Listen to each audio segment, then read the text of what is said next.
कहानी के स्टार्ट में हम लोगिन को देखते हैं जिसका एक साथी दूसरे साथी की मदद करने के लिए मारा जाता है। नेक्स्ट डे उसे एक यंग लड़की की फोटो मिलती है जहाँ पे उसका वो साथी मरा होता है। वो उस तस्वीर के बारे में बहुत से लोगों से पूछता है लेकिन उसका कोई भी ऑनर नहीं मिलता। तभी उसे पता चलता है कि ये उसी लड़के की तस्वीर है जिसकी जंग में मौत हो गई है। लोगिन का ताल्लुक कोलोराडो से है जो कि एक अमेरिका का शहर है। लोगिन यहाँ पर अपनी सिस्टर के घर आता है। उसकी सिस्टर बीमार होती है। ये कुछ दिन वहाँ पे रहता है और उसके पास जाने का फैसला करता है और तभी बैठे हुए वो ये डिसाइड करता है कि वो यहाँ से जाके उस लड़की को ढूंढेगा जिसकी फोटो से मिली थी और उस लड़की को अपने उस साथी के बारे में बताएगा जिसकी जंग में डेथ हो गई थी। वो उस फोटो को बहुत गौर से देख रहा होता है। तभी उसे एक लाइट हाउस नजर आता है। तभी वो वहाँ पहुँच के उस लड़की के बारे में पूछता है लेकिन इसे कोई क्लू नहीं मिलता और पूछने के दौरान वो एक डिप्टी शेरिफ के पास भी जाता है जो कि एक लोकल पुलिस होती है। वो उसे बताता है कि इस लड़की की शादी पहले मेरे एक दोस्त के साथ थी। वो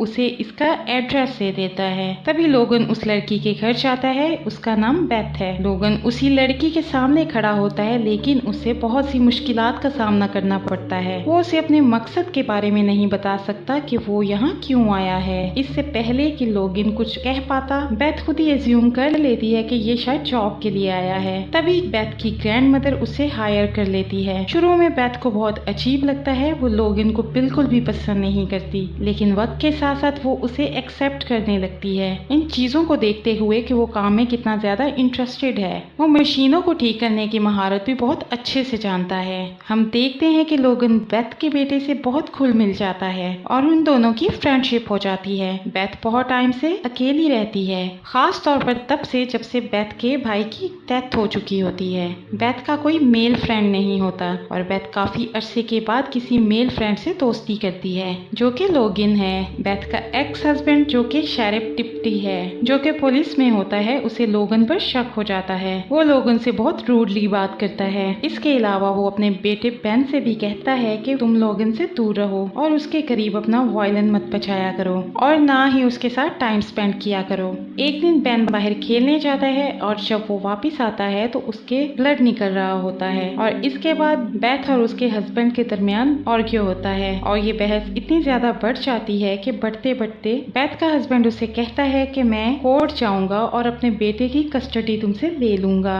बेथ अपने हस्बैंड की बातों को सुनकर बहुत परेशान हो जाती है और बहुत ज्यादा डर जाती है कि कहीं उसका एक्स हस्बैंड अपने बेटे को ले ना जाए। तभी हम देखते हैं कुछ टाइम गुजरने के बाद बेथ के भाई की डेथ एनिवर्सरी होती है। बेथ उस दिन भी काफी परेशान होती है और रो रही होती है। तभी लोगिन उसके पास आके उसे हौसला देता है कि तुम परेशान नहीं हो, सब कुछ ठीक हो जाएगा। लोगन और बेथ का रिलेशनशिप काफी पॉजिटिव हो चुका था और काफी आगे बढ़ रहा था लेकिन तभी उसका फॉर्मर हस्बैंड आता है और उसे वार्न करता है कि तुम उससे दूर रहो क्योंकि तुम ऐसा नहीं कर सकती। लेकिन बेथ उसको फेस करती है और कहती है कि अब मैं तुमसे नहीं डरती और तुम्हारा कोई हक नहीं कि तुम मेरे और मेरी लाइफ के डिसीजंस लो।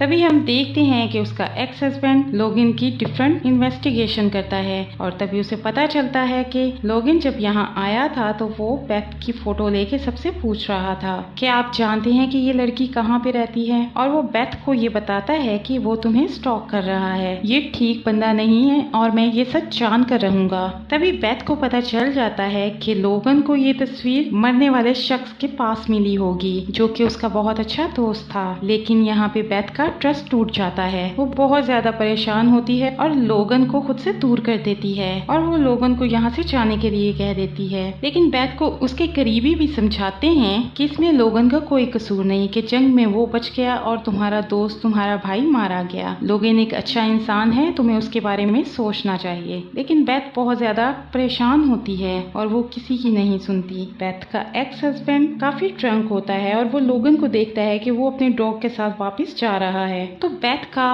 फॉर्मर हस्बैंड लोगन का सामना करता है और अपनी गन पॉइंट कर देता है जिसे देख के लोग डर जाते हैं और वहाँ से भाग जाते हैं। लोगन उसकी गन खींच लेता है और पास खड़े ऑफिसर को उसकी गन वापस कर देता है। लोगन फिर से बेथ के घर जाता है और उसे बताता है कि तुम्हारा भाई ड्रेक कैसे मरा था। वो सारी डिटेल्स उसे बताता है कि वो एक बहादुर इंसान था। बेथ का फॉर्मर हस्बैंड बेथ से मिलता है और उससे सॉरी करता है और दोबारा से पैचअप करने के लिए उसे फोर्स करता है कि हम दोबारा से हस्बैंड वाइफ के रिलेशनशिप को आगे बढ़ा के एक अच्छी जिंदगी गुजार सकते हैं। लेकिन बेथ इस बात से इनकार कर देती है तो उसका फॉर्मर हस्बैंड दोबारा से गुस्से में आके उसे अपने बेटे को ले जाने का थ्रेट देता है और वहीं पर लोगन भी आ जाता है और ये सारी बातें उसका बेटा भी सुन रहा होता है और तेजी से भागता हुआ वो ट्री हाउस की तरफ चला जाता है और ये लोग भी घबरा के उसके पीछे जाते हैं। ट्री हाउस के रास्ते में एक रस्सी से बना हुआ ब्रिज आता है और जब वो उसके ऊपर चल रहा होता है तो वो ब्रिज टूट जाता है। वहीं पे बेथ और उसका फॉर्मर हस्बैंड दरिया में गिर जाते हैं। इस वक्त तक उन्हें कुछ नहीं हुआ होता क्योंकि